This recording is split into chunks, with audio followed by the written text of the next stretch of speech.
दुनिया के सारे लोग उल्टे पैदा होते हैं और काम सीधे करते हैं। माँ ये क्या सीधा पैदा हुआ था क्या? सारे काम उल्टे करता है ये। इतना समझाया उसको समझता ही नहीं है। इतना सब होने के बावजूद फिर भी ये उस नेता के पीछे भाग रहा है। देखो ना, जल्दबाजी में मेरे साथ लगाया हुआ कमला भी तोड़ गया। बस सुमी, शांत हो जा बेटा।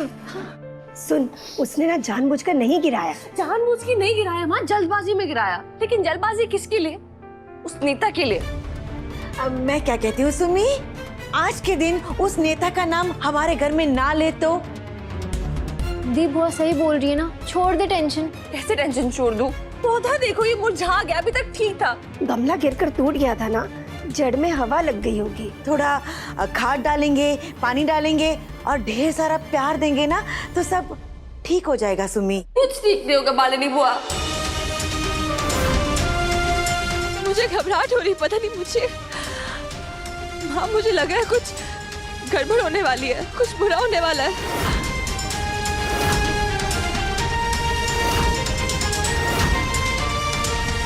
मुझे कुछ करना होगा। दी क्या हो गया है इसे? कुछ भी बोलती है, ये कुछ भी सोचती है। कहाँ जा रही तू? नेताजी के घर।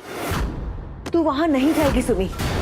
देख, वहाँ पे कल जो बेइज्जती हुई ना, उसके बाद तू उस नेता के घर नहीं जाएगी सुमी। मालिनी बहुत छोड़ो। अरे एक सेकंड छोड़ो मुझे अपने भाई को लेने जाना है। अपने भाई के लिए थोड़ी और बेइज्जती सह लूंगी। सुमी, एक बार उसे सुरक्षित घर तो ले आओ, फिर होगा सब कुछ ठीक। जब तक मैं पहुंच नहीं जाती घर जाना गणेश जी, प्लीज मेरे भाई की रक्षा करना। सुमी! अरे कहाँ जा रहे हैं आप? किससे मिलना है? अरे यार क्या कर रहे हो तुम तो जानते हो मैं नेताजी का खास हूँ। देवी का भाभी ने खास कहा है तुम्हें और तुम्हारी बहन को घर के आसपास ही भटकने नहीं देना है। देखो, आज नेताजी को मेरी जरूरत है, तुम चाहो तो उनसे बात करो। नेताजी! अरे निकलो यहाँ से, वरना पुलिस बुला लूंगा। निकलो। ये सब क्या हो रहा है ऋषि? तुम जाओ, मैं देखता हूँ। नेताजी मैं तो आपसे मिलने आया था और इसने रोक लिया। ऋषि तू घर जा, अब नेतागिरी का शटर डाउन हो गया है मेरे भाई, अब तेरा यहाँ कोई काम नहीं है। मेरा काम है नेताजी, आप हो मेरा काम, और आप जब तक यहाँ हो मैं तब तक रहूंगा। भाई कहा था ना आपने मुझे अपना, और अपने भाई से ऐसे मुंह मोड़ के जा रहे हो। आपने तो कहा था कि आप मेरे बगैर एक कदम भी नहीं चलते, और मुझसे ही दूर अपने कदम ले जा रहे हो। रह पाओगे आप मेरे बगैर?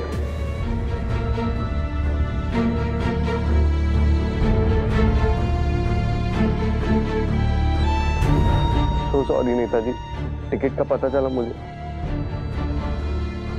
जिसने भी ये फैसला लिया ना, बहुत गलत फैसला लिया है। हम सब जानते हैं कि आप टिकट के पूरे हकदार हो।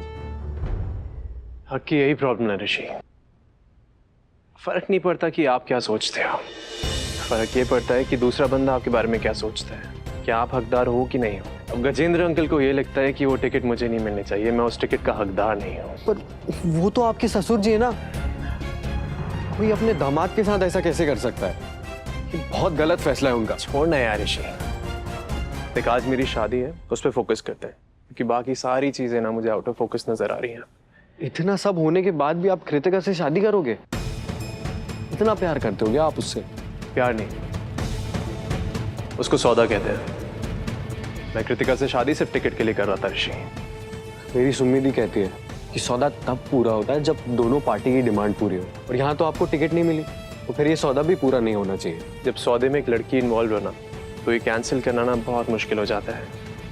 मतलब? मैंने कृतिका से शादी करने का एक फैसला लिया था, मैंने उसको बोला था कि मैं उससे शादी करूंगा। अब देख, मेरी जुबान की कोई वैल्यू तो होनी चाहिए ना, कीमत तो होनी चाहिए ना। नेताजी, आप उससे प्यार भी नहीं करते हो, फिर भी उससे शादी कर रहे हो, ये कीमत है? आपकी जुबान की कीमत आपकी जिंदगी। कृतिका से शादी आपकी जिंदगी का सवाल है। मुझे ना आपके लिए बुरा लग रहा है नेताजी। हम सॉरी, मैं चाह के भी आपकी कोई मदद नहीं कर सकता। ऋषि तू क्यों सॉरी बोल रहा है? तेरी सुमंती को सॉरी बोलना चाहिए ना। मेरी बहन की तो कल खुद यहाँ कितनी इंसल्ट हुई है। मेरी सुम्मी की कोई गलती नहीं थी। मेरी क्या गलती है? मैंने क्या गलत किया? मैंने तो सुमन जी और सराफा वालों के लिए जितना हो सके ना मुझसे उतना मैंने किया। अपनी भाभी के खिलाफ गया, अपनी मंगेतर को जेल भेजा, यहाँ तक कि तेरी सुमिदी को ना इतना बड़ा कॉन्ट्रैक्ट दिलवाया ताकि उनको आगे काम मिल सके। तो फिर मेरे साथ क्यों गलत हुआ? आई नो सुमन जी के साथ कल जो हुआ वो बहुत गलत था, माफी मांगने गया था मुझसे, पर उल्टा उन्होंने मुझे ही सुना दिया। आप ना अच्छे नेता, ना अच्छे दोस्त, अच्छे इंसान तो है ही नहीं। और ये सब सीएम साहब ने सुन लिया। एक नेताओं को पता भी नहीं होता कि उनकी कॉन्स्टिट्यूएंसी में उनकी नाक के नीचे क्या चल रहा है, लेकिन मुझे कॉन्स्टिट्यूएंसी के हर इंसान का नाम तक पता है, हर इंसान की प्रॉब्लम मुझे पता है और सबकी प्रॉब्लम्स को दूर करने के लिए सब कुछ किया मैंने, लेकिन फिर भी मुझे टिकट नहीं मिला। उंगली अगर सुमन जी पर उठी तो दाग मेरे पे भी लगा था ना। अब कीमत चुकाई मैंने टिकट खो के। 15 साल की मेरी मेहनत ऋषि सब बर्बाद गई है। अब कुछ नहीं हो सकता। नहीं नेताजी, मैं आपकी मेहनत बर्बाद नहीं होने दूंगा। पार्टी के जो भी हेड है उन पे इतना प्रेशर डालेंगे ना कि उनको आपको टिकट देनी होगी। ये आपके ऋषि, आपके छोट भैया नेता ऋषि का वादा है आपसे। लेकिन ऋषि, लेकिन कुछ नहीं नेताजी। नेताजी, अगर आपको ऐसा लगता है कि आपको टिकट ना मिलने की 1% वजह भी सुमनी है तो भले ही मुझे जान देनी पड़े, लेकिन मैं आपको टिकट दिला के रहूंगा।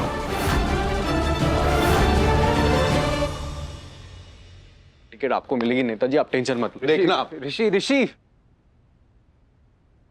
ये गधा कुछ गलती ना कर जाए।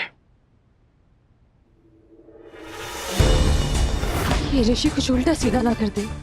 सब उल्टा पुल्टा करना पड़ेगा, कैसे भी करके नेताजी को टिकट दिलाना। तो सबको लेकर पार्टी ऑफिस पहुंच, आज धमाल मचाते हैं।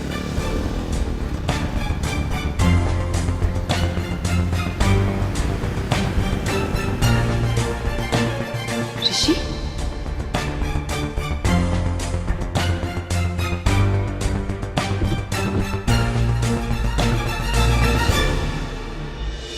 हाँ आया था तुम्हारा भाई ऋषि, पर तीर्थ भैया से मिलकर चला गया। चला गया? कहाँ गया? कुछ बताया उसने? जी नहीं। कहाँ गया हो? ए चाट वाली,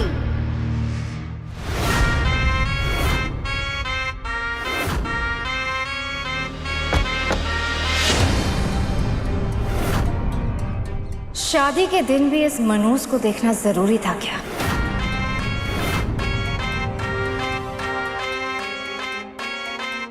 शर्म नहीं है तुम्हें? धक्के मार के घर से बाहर निकाला है, फिर भी मुंह उठा के आ गई। हाँ, मैं सिर्फ अपने भाई को लेने आई थी। मुझे आपके घर पे आने का कोई शौक नहीं अच्छा है। अपनी औकात के हिसाब से शौक पालने चाहिए। दोबारा मेरी चौखट के बाहर दिखी ना, चप्पल मार मार के बाहर निकालूंगी, समझी?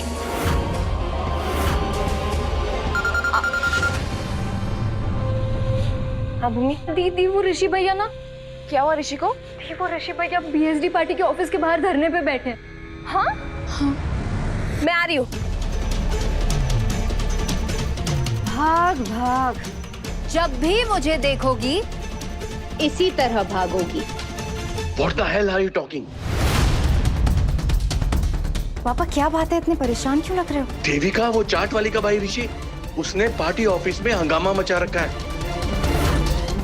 आप टेंशन मत लीजिए, वो छोटे भैया नेता ऋषि कुछ नहीं बिगाड़ पाएगा, मैं सब हैंडल कर लूंगी। आप बस अंदर जाके शादी की सारी तैयारियां कीजिए प्लीज पापा, और कट्टू को अंदर ले जाए। और दीदी प्लीज।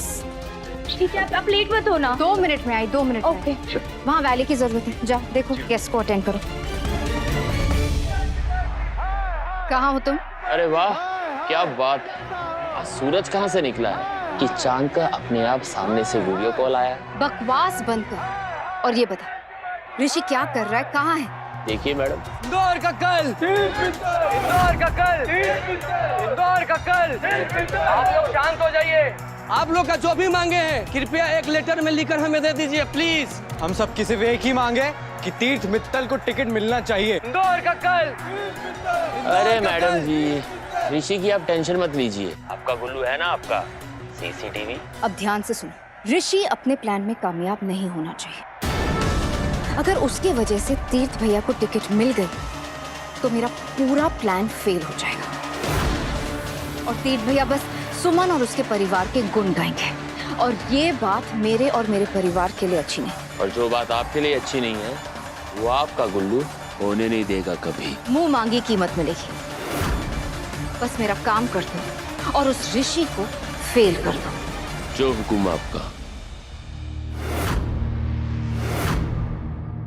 देखिए, पार्टी का फैसला हो चुका है, किसको टिकट देना है किसको नहीं। ये सीनियर नेता डिसाइड करते हैं। देखिए सर, हम सबको ये बात पता है कि तीर्थ मित्तल का टिकट गजेंद्र गुप्ता ने कैंसिल किया है, और इस पार्टी से अगर किसी को टिकट मिलना चाहिए तो वो सिर्फ और सिर्फ तीर्थ मित्तल को मिलनी चाहिए। जब तक उन्हें टिकट नहीं मिलेगी हम में से कोई भी यहाँ से नहीं रहेगा, है ना भाइयों? तो करते रहो आंदोलन, पार्टी का फैसला फाइनल फैसला है। बीएसजी पार्टी हाय हाय, गजेंद्र गुप्ता हाय हाय, तीर्थ मित्तल जैसा हो। सुबह जी, देखिए आज मैं आपकी कोई बात नहीं सुनूंगा। अगर आप बोलेंगे कि ये मोर्चा रोक दो तो मैं वो भी नहीं करने वाला, क्योंकि जब तक नेताजी तीर्थ मित्तल को आज टिकट नहीं मिलती ना, हम में से यहाँ से कोई भी नहीं हिलेगा, सबके सब यहीं डटे रहेंगे। अरे भाई मत हिलना यहाँ से, पर पहले मेरी बात तो सुनो। मेरे साथ चलो, जरूरी बात करनी। नहीं सर, आप जाइए ना प्लीज। तुम्हें तीर्थ मित्तल को टिकट दिलवाना है ना? जी मेरे साथ चलो, मेरे पास है तरीका।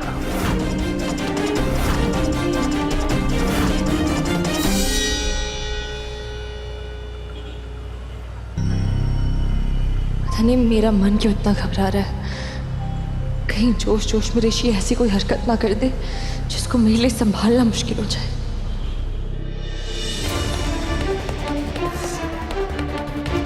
देखिए सर, जब तक नेताजी को टिकट नहीं मिलती ना, हम में से कोई भी नहीं हिलेगा यहाँ से, सब यहीं डटे रहेंगे। अरे भाई मैं तो कहता हूँ 10-50 लोग और बुला लो मोर्चे पर। और बुला लो? कम पड़ रहे हैं क्या? नहीं ऋषि, तुम्हारी मेहनत कम पड़ रही है।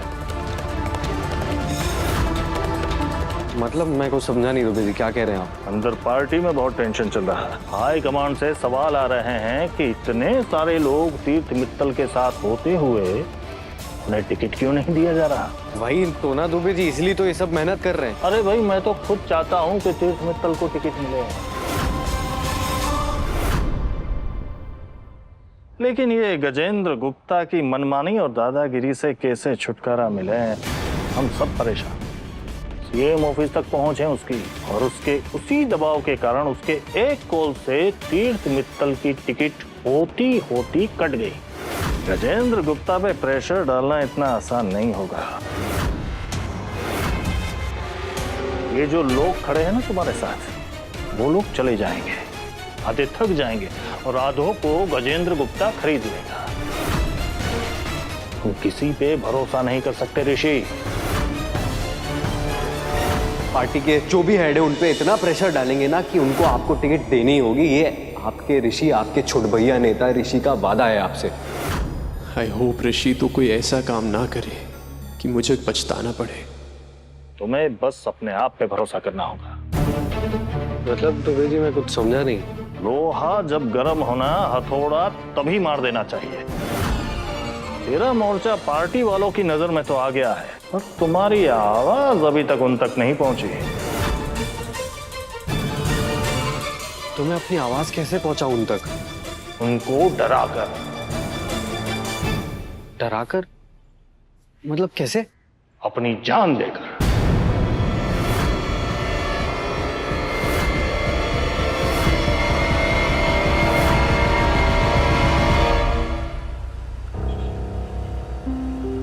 खजराना गणेश जी, प्लीज ऋषि के साथ कोई गड़बड़ मत होने देना। बस जब तक मैं पास ना पहुंचूं तब तक सब संभाल लेना। क्या बात कर रहे हैं दुबे जी, पगला गए क्या? धूप का असर दिमाग में चढ़ गया क्या? कुछ भी बोल रहे हो, जाइए यार, टाइम वेस्ट कर दिया आपने। बहुत प्यार करता हूँ अपने परिवार से, मैं अपनी जान कभी नहीं दूंगा। अरे ऋषि, बात को समझो। अरे मैं तुम्हें सचमुच जान देने के लिए थोड़ी कह रहा हूँ। तुम्हें सिर्फ पार्टी को डराना है। उनको लगना चाहिए कि तुम सचमुच जान देने वाले हो, जैसे तुम अपने नेता के लिए आत्मदहन करने वाले हो।